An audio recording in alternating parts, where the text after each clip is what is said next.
Hello guys, welcome back to my channel. তো আজকে আমি একটি নতুন ড্রামা এক্সপ্লেন করতে যাচ্ছি। ড্রামার স্টোরি অনেক বেশি সুন্দর, তো বেশি কথা না বলে এক্সপ্লেনেশন শুরু করা যাক। তো ড্রামার শুরুতেই আমরা আমাদের ড্রামার মেন ফিমেল লিডকে দেখি, যে ন্যারেটিভ ভয়েসে বলছিল যে আমার নাম জামি অ্যান্ড একদিন পর আমি আমার বংশের একমাত্র উত্তরাধিকারী হতাম, বাট তার আগেই আমার স্টেপ মম আমাকে এই দুনিয়ার সব থেকে ভয়ানক জায়গা মাংবাই পাঠিয়ে দিয়েছে, এটা বলে যে এখানে আমি আমার হারিয়ে যাওয়া ভাইকে খুঁজে যাবে। বাট আমি জানতে পারি আসলে তো সে আমাকে মারতে চাইছিল, কারণ তাকে কিছু লোক এখানে ঘিরে ফেলেছিল।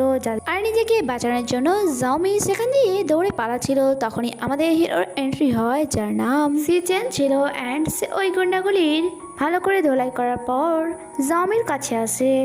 এরপর জাওমি আগের স্টোরি বলে যে কে জানতো যে একদিনের মধ্যেই এই ছেলেটি আমার হাজব্যান্ড হয়ে যাবে, বাট তার দুজনের বিয়ে কি করে হলো সে ব্যাপারে আমাদেরকে স্টোরির আগে বলা হয়, যেখানে জাওমিকে আমরা আগের অবস্থায় দেখি। অ্যান্ড সে তার স্বপ্নে দেখছিল যে জিজান তাকে বলে মাংওয়াইয়ের দুনিয়ায় তোমাকে স্বাগতম। যা শুনে জাওমি বলে তুমি আমার নাম কি করে জানলে? সিচেন বলে তোমার নাম কেন, তোমার পুরো হিস্ট্রি আমি জানি, আর আমি এটাও জানি তুমি সুচেনের মেয়ে, যে আমার সব থেকে বড় শত্রু। এটার সাথে সাথেই সেখানে জাওমির ঘুম ভাঙে, আর হঠাৎই সে সিচেন অ্যান্ড তার ফ্রেন্ডের কথা শুনতে পায়। তার ফ্রেন্ড তাকে বলছিল এই মেয়েটি তোমার শত্রুর মেয়ে, তাই এত ভাবার কি আছে, তুমি তাকে মেরে কেন দিচ্ছ না? সিচেন বলে না, কারণ আমার ভাইয়ের মৃত্যুর কারণ জানতে আমাকে বডিগার্ডও হতে হয়েছে, তাই যতক্ষণ না সঠিক ইনফরমেশন আমি পাচ্ছি ততক্ষণ পর্যন্ত আমি কাউকে মারতে পারবো না। আর জাওমি তার দুজনের কথা শুনে ভাবে, জানি না আমার ড্যাডির সাথে তার কি শত্রুতা, বাট আমাকে মেরে দেওয়ার আগেই আমাকে এখান থেকে পালাতে হবে। নেক্সট সিনে আমরা সিচনকে বক্সিং করতে দেখি, যেখানে জাওমি একটি রড নিয়ে আসে তাকে মারার জন্য। তখনই সিচন রিয়েলাইজ করে অ্যান্ড তার অ্যাটাক আটকায় আর বলে তুমি এইভাবে আমার কাইন্ডনেসের ঋণ শোধ করবে। তখনই পেছন থেকে তার ব্রাদার চলে আসে, যাকে দেখে জাওমি অনেক বেশি হ্যাপি হয়ে তাকে হাগ করে অ্যান্ড বলে জি ফ্যাং, ফাইনালি তোমাকে আমি খুঁজে পেয়েছি, তুমি কোথায় চলে গিয়েছিলে? এরপর আমাদেরকে ফ্ল্যাশব্যাকের সিন দেখানো হয়, যেখানে তার ভাই জি ফ্যাংই সিচনকে হায়ার করেছিল যে প্লিজ তুমি আমার জন্য জাওমিকে প্রোটেক্ট করবে।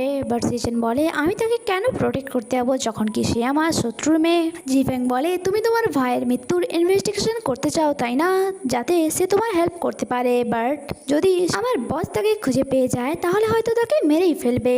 তারপর আমাদেরকে নেক্সট মর্নিং এর সিন দেখানো হয়, যেখানে জি সিচনকে জিজ্ঞাসা করছিল সে তোমার শত্রুর মেয়ে, তারপরেও তুমি তাকে যেতে কেন দিলে? সিচন বলে আমি শত্রুতা অ্যান্ড বিউটিকে নিজের জায়গায় রাখি, বাট এর আগে তার সাথে কি হবে তা দেখার দায়িত্ব আমার নয়। অন্যদিকে আমরা জি ফ্যাং আর জাওমিকে একসাথে দেখি, যেখানে জাওমি তাকে জিজ্ঞাসা করে আচ্ছা তার মানে তুমি আমাকে বাঁচানোর জন্য তাকে পাঠিয়েছিলে, বাট তুমি আমার সাথে ফিরে যেতে কেন চাইছো না, তুমি এখানে কি করছো? বাট সে বলে আমার ব্যাপারে তোমার মাথা ঘামানোর কোনো দরকার নেই, আর তোমার এখানে আসা উচিত হয়নি, তাই এই নাও তোমার বাস আর এখান থেকে চলে যাও। তারপর সে সেখান দিয়ে কারে চলে যায়, আর জাওমিকে দেখে ভাবছিল এত কিছুর পরেও কি তুমি কিছু ফিল করতে পারোনি? বুঝে গেছি, নিজের ফিলিংসকে লুকিয়ে রাখার জন্য তোমার থেকে আমাকে দূরে থাকতেই হবে, এটা বলে সে সেখান দিয়ে চলে যায়। যখন কি জাওমি ভাবছিল যতদিন না তুমি আমার সাথে ফিরে যাচ্ছ ততদিন পর্যন্ত আমি এখান থেকে কোথাও যাব না। তার চলে যাওয়ার পর সেখানে সিচেন আসে আর জাওমিকে বলে তাড়াতাড়ি করে আমার কারে এসে বসো যদি তুমি তার পেছনে যেতে চাও। জাওমির তার ওপর সন্দেহ তো হয়, বাট তাও সে তার কারে বসে যায়।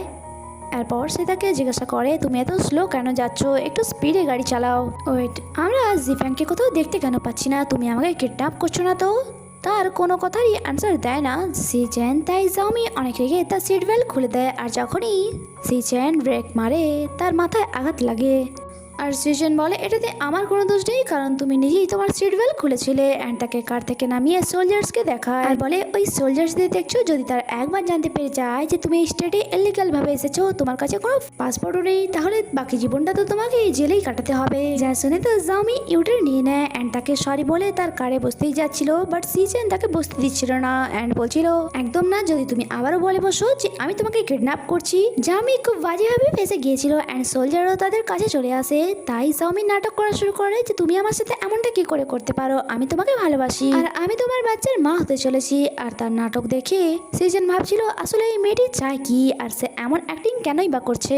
সোলজার এইসব কিছু ইগনোর করে সেখান থেকে চলে যায়, যখন গিয়ে আশেপাশে দাঁড়িয়ে থাকা পাবলিকরা তো সিজনকে খারাপ বলছিল যে সে কত বাজে মানুষ, তাই সিজনকে তাদের সকলের সামনে নাটক করতে হয় আর বলে একটু নাটক কম করো প্রিয়।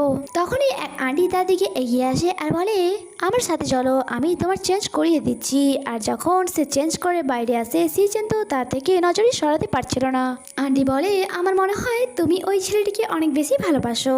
সে বলে, কেন আন্টি, আপনার এমনটা কেন মনে হলো?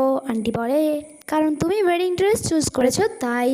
যা শুনে তো জমি অনেক বেশি এম্বারাস হয়ে যায়, যখন কি সিজন বলে, হ্যাঁ আন্টি, আপনি একদমই ঠিকই বলেছেন, কারণ আমি এত সুন্দর একটি মেয়েকে নিজের থেকে দূরে কি করে করতে পারি, যখন কি সে আমাকে এত বেশি ভালোবাসে।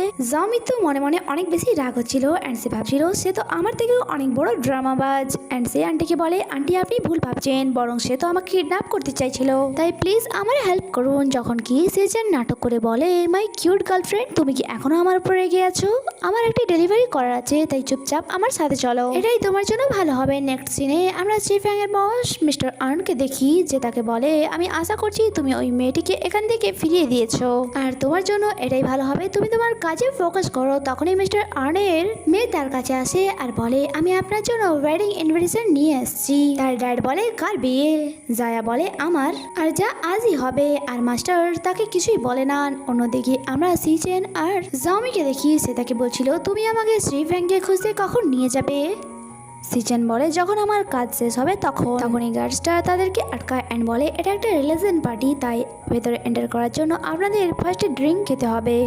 গার্ডসদের কথা মতো সিজেন ওই গ্লাসটি নিয়ে একটু খেয়ে রেখে দেয়, বাট গার্ডসটা বলে যে আপনাকে পুরোটা খেতে হবে। তখনই মাঝে জাওমি এসে গ্লাস ফিনিশ করে দেয়। কিশোরা যাওয়ার পরেই তাদের উপরে ওয়াইনের এফেক্ট দেখা যায়, আর তাদের মনে হচ্ছিল আশেপাশের সমস্ত জিনিস তাদের চারিপাশে ঘুরছে। আশেপাশে দাঁড়িয়ে থাকা লোকেরা তাদের দুজনকে গ্রুম অ্যান্ড ব্রাইড ভেবে নেয়, আর তারা তাদের গড়ের সামনে তার দুজনকেই নিয়ে আসে। ড্রাঙ্ক অবস্থায় থাকার কারণে তারা বুঝতেই পারছিল না যে তাদের সাথে কি হচ্ছে, অ্যান্ড এট দি এন্ড তাদের বিয়ে হয়ে যায় এখানে।